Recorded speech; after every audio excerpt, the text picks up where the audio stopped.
यार देखिए, सबसे पहले मेरे बालों पे नहीं जाइएगा, क्योंकि ये इस तरह से अक्सर हो जाते हैं। जब रात को सोए होते हैं तो पिलो होते हैं ना उसके ऊपर, जब रात को नहा के सो तो जाहिर सी बात है ये इस तरह से जैसे कि बिजली की शॉट वगैरह लगी हो, तो इस तरह से हो जाते हैं। इस पर शो फोकस नहीं कीजिएगा, ठीक है।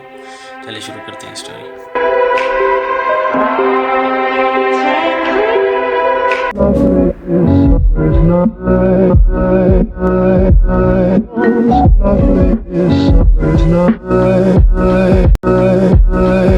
देखिए जी, नज़र फिराएं ज़िंदगी में अपनी तो आपको ढेर सारे और लातादाद ऐसे टास्क मिल रहे होते हैं, चैलेंजेस को एक्सेप्ट करना पड़ता है जिनकी आपको खबर ही नहीं होती।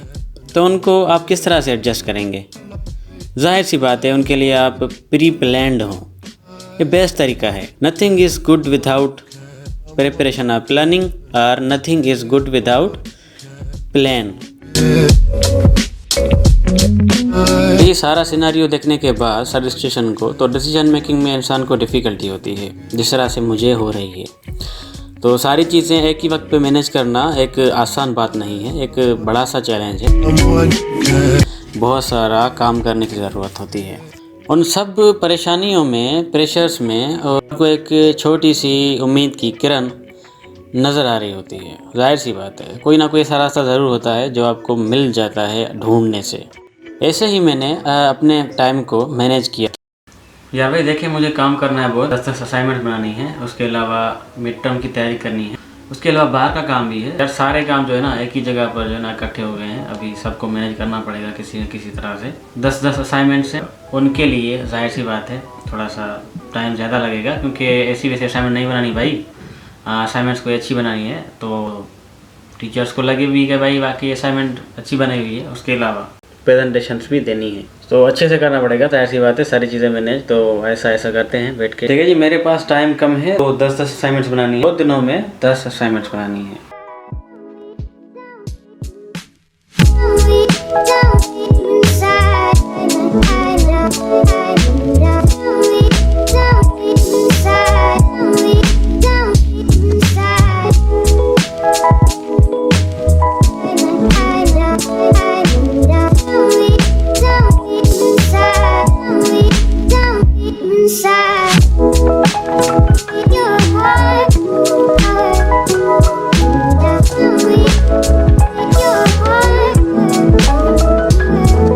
लैपटॉप पे और स्क्रीनशॉट पे लैपटॉप की फील्ड के दादा की जो है तस्वीर लगी हुई है। इतना प्यार है भाई, इतना गलत नहीं समझना। बंदा ना थोड़ा सा फ्रस्ट्रेटेड भी है, प्रेशराइज भी है, ताकि जितना हो सकता है वो कर सकते हैं। कोशिश करेंगे कि पूरा दिन पूरी रात जागें, क्योंकि इसका एक फार्मूला है। कुछ लेजेंड्स होते हैं, लेजेंड्स किस तरह से मैनेज करते हैं इन चीज़ों को, जब काम बहुत सारे हो जाएं और टाइम कम बचे। एक और चीज़ भूल गया मैं, वो चीज़ ये है कि मंडे को जो 5 असाइनमेंट्स हैं उनकी लास्ट डेट है, यानी वार्निंग कि आप इसके बाद नहीं जमा करा सकते। भाई कुछ भी हो जाए करना तो पड़ेगा, कैसे भी, ये तेरा काम है, ठीक है। मैं अपने आप को ही कह रहा हूँ। मेरे एक अंदर जो है ना अक्स बैठा हुआ है, मेरा ही रिफ्लेक्शन, मैं उसको जगाने की कोशिश कर रहा हूँ। नंबर 4 है explain discuss the economic crisis of Lebanon and lessons for Pakistan. Number 5 है velocity of money in Pakistan in last 10 years. हाँ जी, तो ये वाली जो असाइनमेंट है इस्लामिक इकनॉमिक्स, इसको छोड़ते हैं क्योंकि इसकी लास्ट डेट अभी अनाउंस नहीं हुई। तो इसकी लास्ट डेट अनाउंस है, तो ये सारी आज बनाने की कोशिश करते हैं, देखते हैं कि बना पाते हैं या नहीं। यार भाई देखिए, मैं इसी तरह से बैठना पसंद करता हूँ जिस तरह से बैठा हुआ हूँ यहाँ पे। तो कोई सुकून वाली जगह होनी चाहिए, यहाँ पे आपके जो है घुटने दर्द ना करें।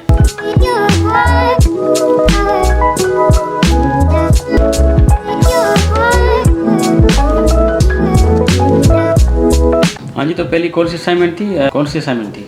चले देख लेते हैं।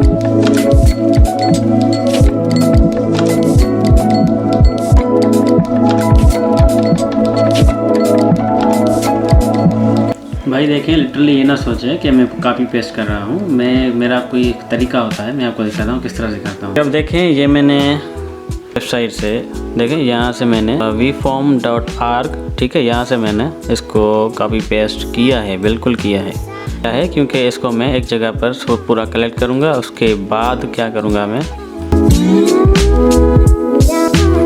क्योंकि यार मैं अक्सर जो है MS वर्ड पे काम कर रहा होता हूँ, तो वो मुझे इजी लगता है काफ़ी ज़्यादा। देखिएगा, what is the future of money, ठीक है, मनी का फ्यूचर क्या है, आने वाले वक्तों में मनी किस तरह से बिहेव करेगी। यहाँ पर लिखा हुआ है everything has its own time, everything sprouts grows withers and disappear, this is the cycle of life and the same process also applies to money and the way you obtain it. यानी एक definition है future of money की, ठीक है।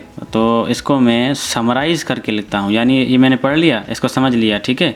हम इसको लिखते हैं, money has its time, it has, everything has its own time, everything sprouts, grows, withers and disappears। Definition original है और ये मैंने इसको इस फॉर्मेट में लिख दिया है। तो money has its time, it has properties of growing, wither, disappearance, etc।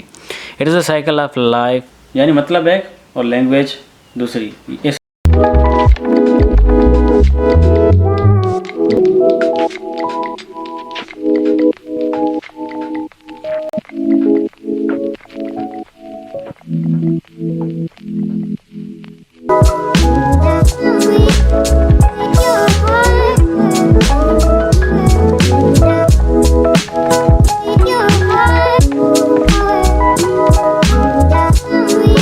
यार एक चीज़ तो ज़रूर होनी चाहिए, आपको जो भी काम कर रहे हो, मल्टीपल टास्क जो हैं वो पूरे करने हो, तो उसके साथ एक कप टी होनी जो है बहुत ज़रूरी होती है।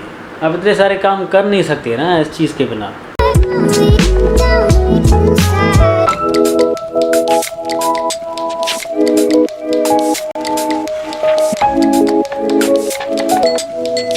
लिटरली कैमरा की बैटरी लो हो गई है, तो अभी हम नीचे जा रहे हैं चार्जर लेके।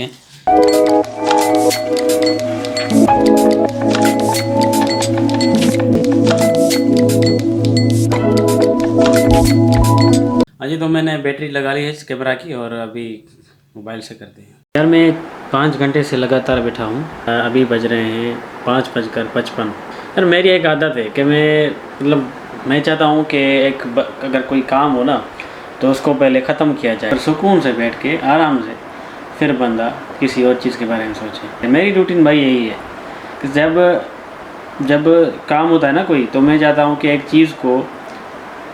चीज़ को कंप्लीट करके फिर ही किसी और चीज़ को हाथ लगाऊँ। ये मेरा रूल है, मेरा ये उसूल है। मैं कोशिश करता हूँ कि मैं जिस भी काम को लूँ उसको पहले कंप्लीट करूँ, फिर ही दूसरा काम। तो यहाँ पर मैंने कुछ खाया नहीं है।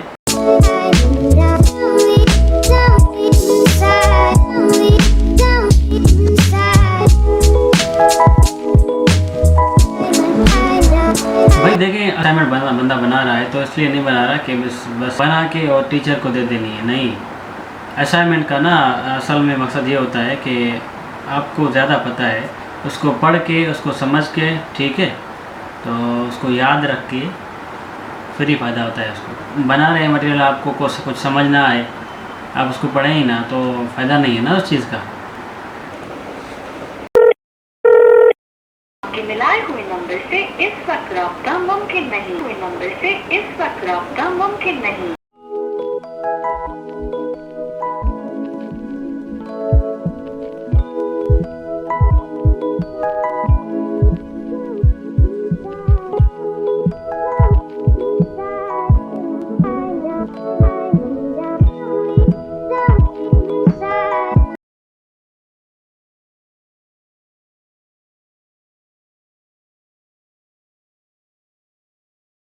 देखिए मैंने 4 असाइनमेंट्स बना ली हैं, बाकी एक रह रही है, ठीक। जैसे चीज़ें मैनेज करने से हो जाती हैं, कभी कभी ना बंदा बोर हो जाता है पढ़ के लिख के कुछ बनाते हुए। जैसे मैं अभी असाइनमेंट बीच में ना मैं सॉन्ग्स भी सुनता हूँ।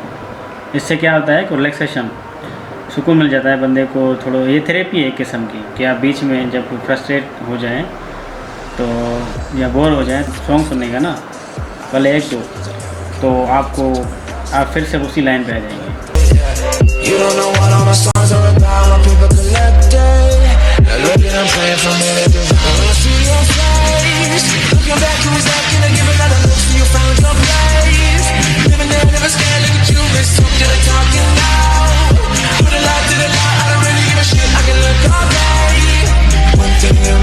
serious.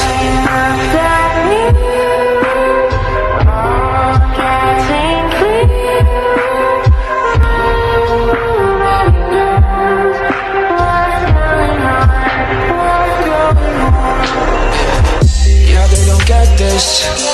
देखिए जी, मटेरियल जो है वो किसी भी चीज़ से निकाला जा सकता है। आर्टिकल्स हो सकते हैं आपके, रिसर्च पेपर्स हो सकते हैं आपके, कोई थीसिस है उसके अंदर रिसर्च की हुई है, आपके बुक्स हो सकते हैं, और उसके अलावा ऑनलाइन सोर्सेज जो हैं, जो नेट्स, वेबसाइट्स, ऑर्गेनाइजेशंस हैं, उनके हवाले से उनमें से आप डेटा निकाल सकते हैं आराम से।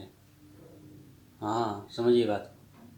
हमारा जो किस्सा है कुछ इस तरह से है। तो हमारा किस्सा, हमारी जो डेटा मिल जाती है जो एक्यूरेट, ऑथेंटिक और कम्प्रिहेंसिव और सबसे जो सही डेटा है वो हमारी IMF, international monetary fund, world bank, WB, ADB, Asian development bank, और उसके अलावा हमारी जो अपनी स्टेट बैंक है, सेंट्रल अथॉरिटी, सेंट्रल बैंक, ठीक है, उससे हमें एक्यूरेट डेटा सही में जो रिसर्च बेसिस पे डिपेंड करती है वो सारी मिल जाती है। देखिए, हवाई बात तो लिखनी नहीं है कि जिसके फैक्ट्स फिगर्स हैं वही बात असाइनमेंट में या किसी भी आप चीज़ में लिख रहे हैं तो वही ठीक लगती है। यहाँ पे उसके अलावा एक और चीज़ भी होती है, जब आपको बहुत सारा डेटा मिल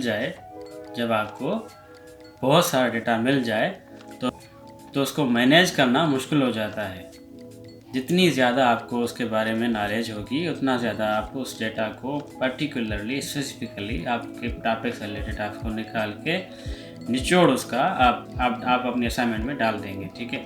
अगर ऐसा नहीं है तो आपके लिए मुश्किल होने वाली है, क्योंकि आपको पता नहीं चलेगा, आप घूम जाएंगे कि एक्यूरेट डेटा कौन सी है, मुझे कौन सी लेना चाहिए। तो इस तरह से परफेक्शन नहीं आती असाइनमेंट में।